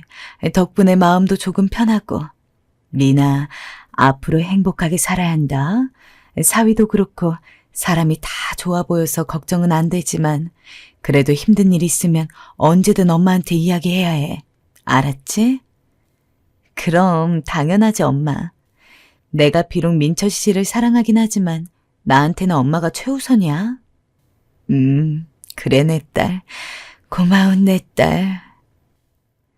신혼집으로 짐을 가지고 이사를 가는 딸아이를 보며 이제 얼굴 자주 보긴 힘들겠구나 하고 생각했던 것 같습니다. 하지만 딸아이가 결혼을 하고 나서도 저는 제 생각보다 딸의 얼굴을 훨씬 더 많이 보게 되었습니다. 신혼집이 저희 집에서 조금 떨어져 있긴 했지만 사위가 자주 들러주었기 때문이었죠. 장모님, 저 왔어요. 어? 이서방, 무슨 일이야? 아, 문자 못 받으셨구나. 정희가 장모님께 연락한다고 하던데 깜빡했나 봐요. 오늘 저녁 같이 먹을 거고요. 시간 괜찮으셔요? 제가 너무 갑작스럽게 와서 놀라셨죠? 아니야. 금방 준비하면 되니까 조금만 기다려줘. 정희 얘가 요즘 기억력이 가물가물하더니 깜빡했나 보네. 이뿐만이 아니었죠. 사위는 올 때마다 꽃이나 작은 선물 같은 것을 가지고 왔어요. 제 사위지만 정말 친구들을 만나면 입에 침이 마르게 칭찬이 절로 나오는 사위였죠. 그뿐 아니라 사위는 딸아이와 합이 잘 맞아 틈만 나면 저와 고향 오빠를 데리고 밥을 먹으러 가자느니 1박 2일로 여행을 가자느니 하면서 저희를 이끌고 가고는 했습니다. 사교성도 밝고 싹싹한 모습이 마치 젊은 시절 오빠를 쏙 닮았다는 생각이 들더군요. 결혼하면 남편이랑 둘이서 오손도손 살기를 바라는 것은 맞습니다. 하지만 그래도 엄마이기에 내심 자식 얼굴을 자주 봤으면 좋겠다는 마음은 아마 결혼한 자식들을 둔 부모라면 다 공통적으로 느끼실 겁니다. 하지만 현실적으로 그런 마음을 티내는 건 좋지 않기에 아무 말도 안 하고 있었는데 딸아이가 먼저 사위와 이야기를 나누어서 저와 많은 시간을 보내려는 것이 너무 기뻤어요. 게다가 살면서 같은 고향 사람 만나는 게 참 쉽지 않은데 마침 사돈이 고향 오빠라는 것도 저와 이런저런 이야기를 터놓을 만한 상대가 된다는 점에서도 너무 좋았죠. 그렇게 고향 오빠와는 거리가 가까워 순전히 얘기를 하기 위해 자주 만나곤 했어요. 정희야, 너 참 딸 잘 키웠더라. 이젠 나한테 며느리지만 얼마나 똑 부러지고 야무지는지 보고 있으면 내가 다 흐뭇하다. 우리 딸 칭찬해주니 고맙네. 나도 우리 정희가 잘 자라줘서 고맙고 다행이지. 조금이라도 엇나갔으면 생각만 해도 가슴이 답답해. 그런 면에서 오빠나 나나 복이 아주 많은 사람인 것 같아. 민철이도 잘 컸으니까 말이야. 어디 내놔도 아주 자랑스러운 아들이었겠어. 아들은 딸이랑 달라. 집사람이랑 내가 고생 꽤나 했지. 그래도 저리 잘 자라줘서 장가를 갔으니 그것도 네 딸과 맺어졌으니 얼마나 다행이지 싶다. 오빠와는 훈훈한 얘기가 잘 오갔어요. 이상하게 오빠와 얘기하다 보면 마음도 풀리듯이 평안해졌거든요. 그러다 오빠가 집에서 거의 생활하는 제가 안쓰러웠는지 스포츠 센터를 다니자고 제안을 하더라고요. 너희 집이 우리 집이랑 멀지 않더라. 우리 동네에 우리 같은 사람들 운동하는 센터가 있는데 거기 한번 놀러 와라. 센터? 거긴 젊은 사람들만 다니는 데 아니야? 좀 부담스러운데. 아니야. 수영도 하고 배드민턴도 치는 곳인데 강사님도 좋고 연령대가 맞아서 운동하기 좋더라고. 너 할 일 없으면 거기 와서 나랑 운동이나 같이 하자. 그렇게 저는 오빠랑 센터도 함께 다니게 되었고 석현 오빠에게 강습도 받았습니다. 사실상 사돈이었지만 우리끼리 있을 땐 워낙에 친했던 고향 오빠이다 보니 사돈이란 말이 잘 안 나오더라고요. 친하게 지내면 지낼수록 사이가 허물없이 가까워졌고 오빠와 있다 보면 고향 생각도 옛 시절의 저도 떠올라 좋았습니다. 정희야, 너 그거 기억나냐? 예전에 시냇물에서 우리 돌 줍고 댕기던 거. 나 너한테 돌 주워주겠다고 얼음장 같은 개울물에 손 담갔다가 동상 걸릴 뻔했잖아. 그래서 나 우리 아버지한테 무지 혼나고 그랬는데. 오빠가 그랬어? 별일이 다 있네. 내가 너 주려고 그런 일까지 했다니까? 너 기억 안 나냐 정말? 근데 너는 다른 남자한테 가버리고 말이야. 그건 어쩔 수가 없었죠. 나도 고집이 만만치 않았으니까. 세상에 사돈과 이런 대화를 나눌 수 있는 사이가 어디에 있을까요? 거기다 고향에서 만난 남편을 석현 오빠도 알고 있었기 때문에 남편에 대한 얘기도 조금씩 편안하게 나눌 수 있었죠. 그때까진 어느 누구에게도 남편 얘기를 하지 않았지만 왠지 숨구멍이 조금 트인 기분이 들었습니다. 그러던 중 오빠가 고향에 내려가자고 하더군요. 고향을? 너 안 간지 오래됐지? 그지. 엄마 장례식 이후로는 안 갔으니 한참 됐지. 그럼 이참에 가서 꽃 구경도 하고 오고 그러자. 우리 마을 이맘때쯤 진짜 이뻤잖냐? 오빠의 꽃 구경 제안은 참으로 달큰했습니다. 꽃 구경 해본 지가 언제였는지 참으로 가물가물했는데 고향에 펼쳐질 아름다운 풍경을 생각하니 마음이 부풀어 오르더군요. 고향 마을 이곳저곳을 가보며 저는 마치 어린 시절로 돌아간 듯한 느낌이 들었습니다. 그 느낌이 좋아 집으로 돌아와서도 얼마나 고향 생각이 났는지 딸에게 푼수처럼 고향 여행에 대한 이야기를 내내 늘어놓았어요. 엄마가 이리 좋아하는 모습 처음 본다. 우리 시아버님이랑 진짜 사이가 좋은가 보네. 자주 고향 내려가, 엄마. 이렇게 좋아하는데 왜 그간 안 갔어? 딸은 너그럽게 웃으며 그리 말해주었지만 그러면 안 되는 거였어요. 점점 그렇게 둘이 보내는 시간이 많아지면서 저는 절대로 느껴선 안 되는 감정을 가지게 되고 맙니다. 이 감정이 어느 순간 넘어선 안 될 선을 넘었다는 생각이 들었어요. 처음에는 당연히 같은 자식을 둔 부모로서 비록 피는 아니어졌지만 한 가족이 되었다는 점에서 좋은 친구가 생겼다고 생각을 하고 있었습니다. 분명히 처음에는 친구가 맞았고 친구여야 한다고 우겼죠. 하지만 사위와 딸, 오빠와 함께 간 캠핑이었던 것 같습니다. 오빠는 평소 산을 타는 걸 좋아해서 캠핑에도 관심이 많았다고 하는데 어쩌다 보니 직접 가볼 만한 기회가 없었던 찰나에 사위가 제안을 했어요. 장모님, 캠핑 한번 가는 것도 나쁘지 않을 것 같아요. 요새는 산에서 안전하게 캠핑할 수 있도록 프로그램이 잘 되어 있는 곳도 많아서 그런데 잘 고르면 재밌을 텐데. 어떠세요? 보통 넷이서 바다를 간다거나 이곳저곳 돌아다니면서 여행을 하곤 했는데 산이라니 그것도 재밌을 것 같았어요. 그때쯤 제 마음은 지금 제가 생각하면 좀 들떠 있었던 것 같아요. 아무래도 오빠와 같이 하다 보니 좋았던 것 같죠. 그래서 주말과 평일 하루를 겹쳐서 2박 3일 동안 캠핑을 떠나게 되었죠. 고기도 구워 먹고 산도 돌아다니다가 점점 밤이 깊어졌습니다. 이제 부부끼리 오붓한 시간 보내라며 딸과 사위는 둘이 놀라고 냅두고 저희는 작은 테이블에 앉아서 술 한 잔씩을 하고 있었습니다. 오빠와 늘 이런저런 이야기들을 했죠. 자식을 키우면서 힘들었던 점, 결혼했을 때의 심정 등등 평소보다 깊은 이야기들이 나왔습니다. 술이 조금 들어가기도 했고 가끔씩 벌레가 우는 깊은 산속의 밤은 평소 숨겼던 이야기를 덜컥 꺼내게 될 만큼 좋은 분위기였던 것 같기도 해요. 정희 너도 고생이 많았구나. 근데 정희야, 나 뭐 한 가지 물어봐도 되냐? 남편이랑은 어찌 사별하게 된 거야? 너 마음 불편하면 말 안 해도 괜찮다. 오빠가 궁금해하는 건 당연했습니다.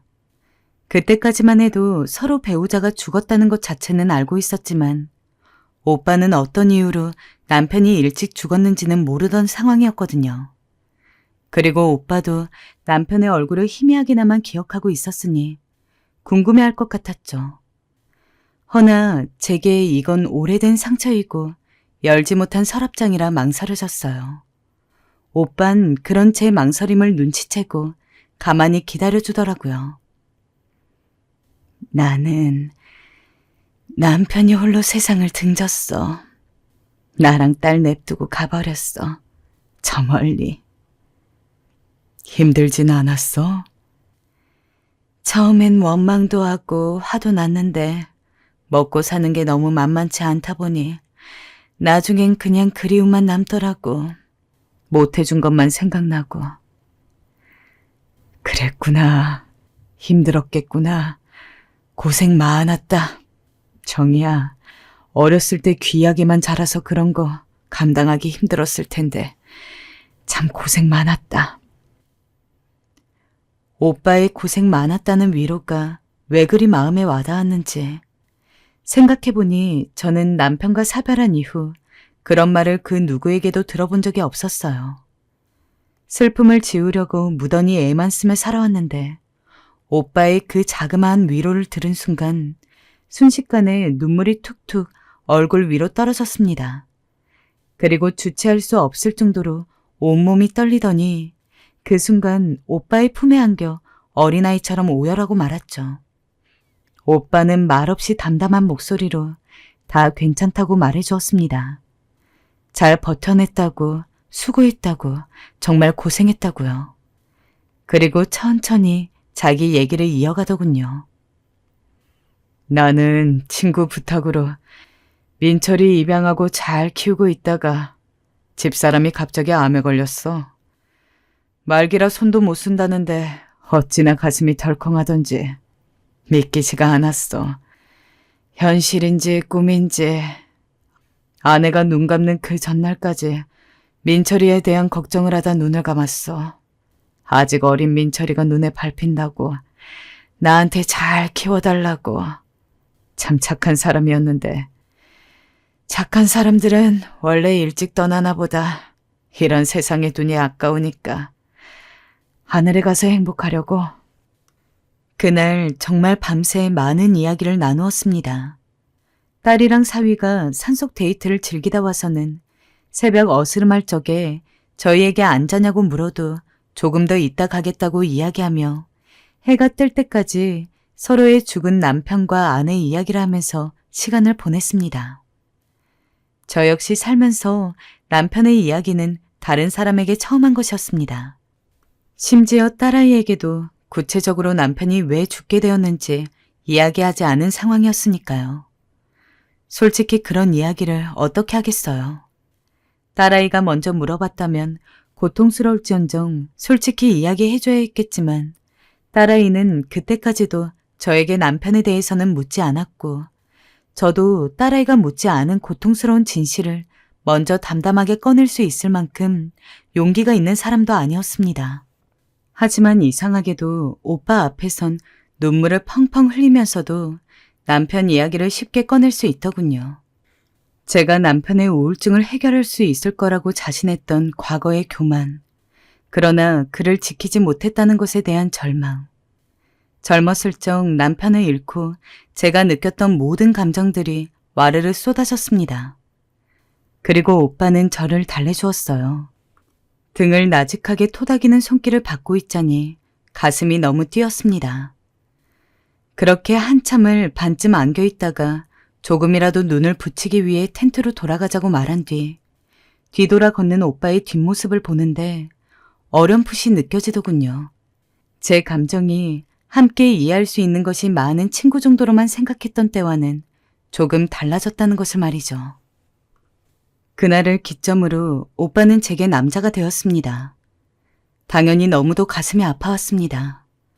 좋아함에도 좋아한다고 말할 수 없는 현실, 그리고 딸아이 입장에서는 시아버지 될 사람을 마음에 담고 말게 된 것에 대한 죄책감. 이 감정이 너무도 혼란스럽고 무서웠어요. 받아들이고 싶지가 않았어요. 딸아이가 이 사실을 알게 된다면 절 어떤 눈으로 볼지 두려웠어요. 저는 그 뒤로 센터도 나가지 않았고 오빠의 전화번호를 지웠어요. 연락이 계속 왔지만 전화가 와도 끊어버렸어요. 오빠 입장에선 황당하고 영문 모를 입장이었지만 저는 어쩔 수 없었어요. 이렇게라도 단념시켜야 했어요. 그러던 어느 날 딸이 제 집에 놀러 왔어요. 엄마, 이번에 민철 씨가 여수에 놀러 가자는데 어때요? 거기 호텔이 괜찮은 데가 있는데 바다 보이고 엄청 좋대요. 우리 시아버님이랑 엄마 모시고 같이 가고 싶은데.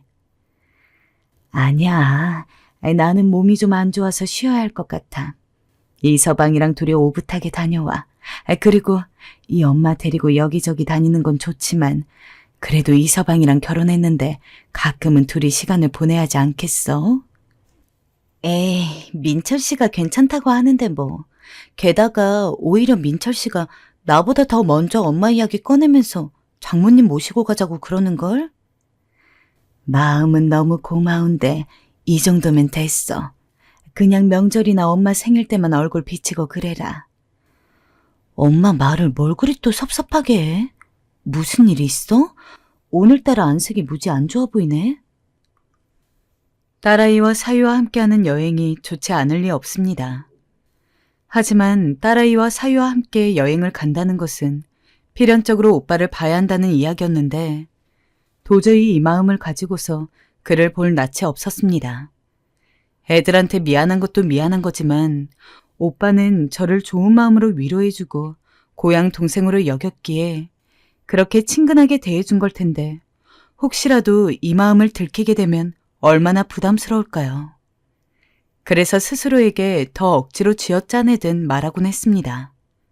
그만두어야 한다고요. 솔직히 어디다 이 고민을 털어놓고 싶었지만 도저히 이 마음이 부끄럽고 수치스러워 털어놓을 곳이 없어 혼자 끙끙 앓기만 했어요. 가장 친한 친구한테 말하고 싶었건만. 뭐? 아이고, 그런 회기망측한. 너 당장 접어라. 정신 차려야 해. 다른 사람도 아니고 어떻게 사돈어른을 마음에 품을 수가 있냐. 아무리 사돈어른이 네 고향 오빠고 그렇다고 해도 이건 아니지. 라는 말을 들을까봐 입을 꾹 다물었었어요. 그 후 스스로를 책찍질하면서 일부러 딸아이와 사위와 함께하는 여행까지 눈물을 머금고 물러가며 사돈어른을 만나는 것을 피했습니다. 물론 이후에도 딸아이가 요새 시아버지가 어디 가고 싶어 하시는 것 같더라. 남편이랑 이야기하다가 여행지 한 군데가 나왔는데 거기가 어르신들 모시고 가기 좋은 곳이더라.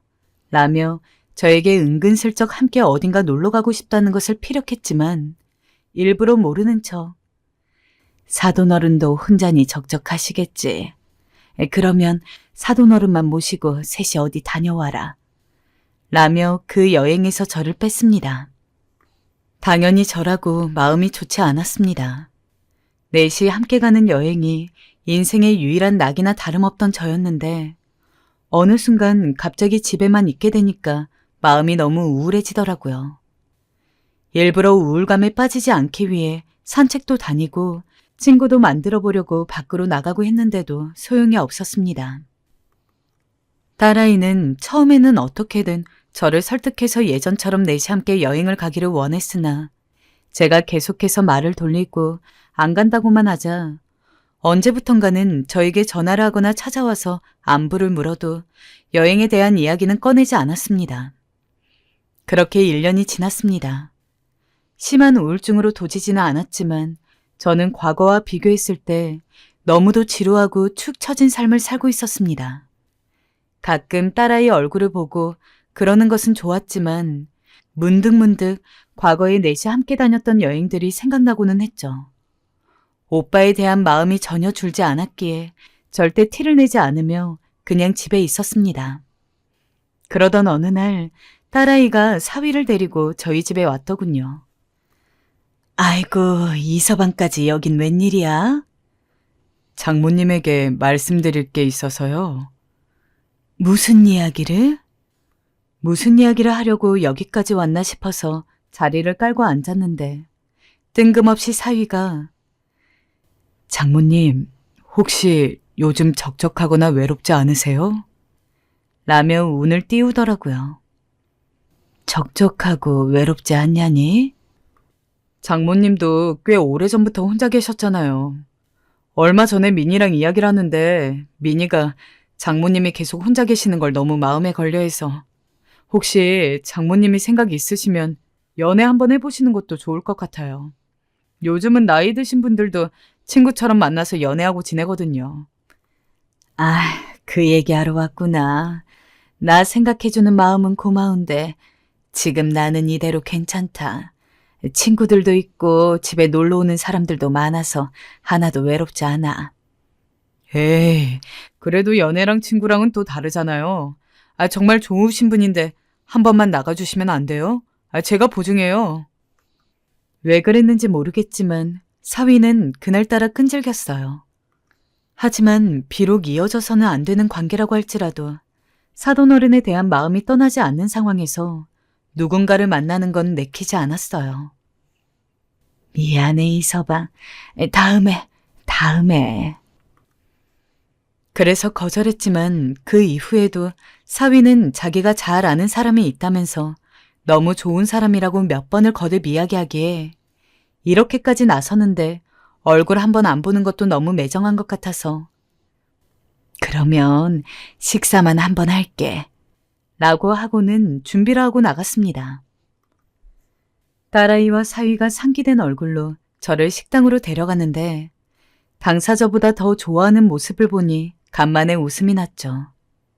그리고 내심 그 사람과 사귈 수는 없다고 하더라도 저도 이렇게 기분 전환하는 건 오랜만이라 나쁘지 않았습니다. 고급스러운 한정식 식당으로 절 데려간 딸아이와 사위가 이리저리 두리번거리더니 어느 한쪽을 보고는 손을 흔들길래 저도 무심코 그쪽에 시선을 두었습니다. 근데 깜짝 놀랄 만한 일이 일어나고 말았어요. 그 자리에 오빠가 앉아 있었던 거죠. 거의 1년 만에 얼굴을 보는 건데도 가슴이 쿵쿵 뛰었습니다. 하지만 티는 내지 않고 딸아이와 사위를 따라 자리에 앉으면서 이게 어떻게 된 일이니? 하고 물었죠. 알고 봤더니 딸과 사위가 같이 한참 놀러 다닐 때 우리 두 사람 모습이 보기 좋았나 봅니다. 딸이 먼저 빙그레 웃으며 입술을 떼었어요. 엄마, 아버님이랑도 잘 얘기해봤는데 두 분 그때처럼 다시 잘 지내시면 안 돼요? 난 그냥 엄마가 행복하면 되는데 혹시 엄마 내가 마음에 걸리는 거면 그러지 않아도 돼. 미니야. 저도 그렇게 생각합니다, 장모님. 장모님이 여행 안 가기 시작하신 이후로 아버지도 여행에 안 따라오시고 매일 집에만 계시더라고요. 그래서 알게 됐어요. 두 분이 서로한테 마음이 있으시다는 거. 넷이 여행 다녔을 때 장모님도 그렇고 아버지도 그렇고 너무 좋아 보였어서 저랑 민이랑 이렇게 계획했어요. 두 분 다시 잘 지내주세요. 제가 만남을 피하고 그러니까 오빠도 아이들과 놀러도 안 가고 혼자 집에만 있었나 봅니다. 딸과 사이의 행복을 위해 일부러 힘들게 피하고 있었는데 어찌 내 마음을 잃고 그렇게 했는지. 이미 오빠에게는 저보다 먼저 이야기를 한 듯 보였습니다. 그 자리가 처음에는 어색하게 다가오면서 어쩔 줄 몰라 하고 있는데 오빠가 제 손을 조심스레 잡았어요. 우리 애들이 이리 애써주는데 우리도 이제 편안하게 만나도 되지 않을까 싶다. 서로 의지하면서 그냥 그렇게 고향도 다시 가고 운동도 같이 하고 밥도 지어 먹으면서 더 늙기 전에 우리 그거 하면서 살자.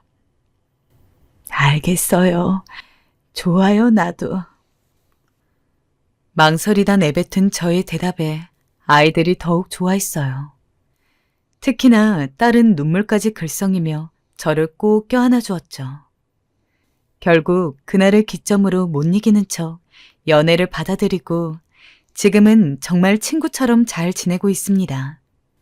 다시 옛날같이 딸과 사위와 넷이 여행도 가고 있어요. 요새는 허리가 아파 멀리는 못 가지만 그래도 달에 한두 번씩은 집 근처에서 호텔이라도 잡아서 시간을 보내고 있습니다. 딸과 우리 사위 덕분에 평생 얻지 못할 거라고 생각했던 행복을 찾은 기분이에요. 앞으로도 지금처럼 즐겁게 잘 살아야겠습니다. 우리 딸, 사위, 그리고 나의 오빠 모두 사랑합니다.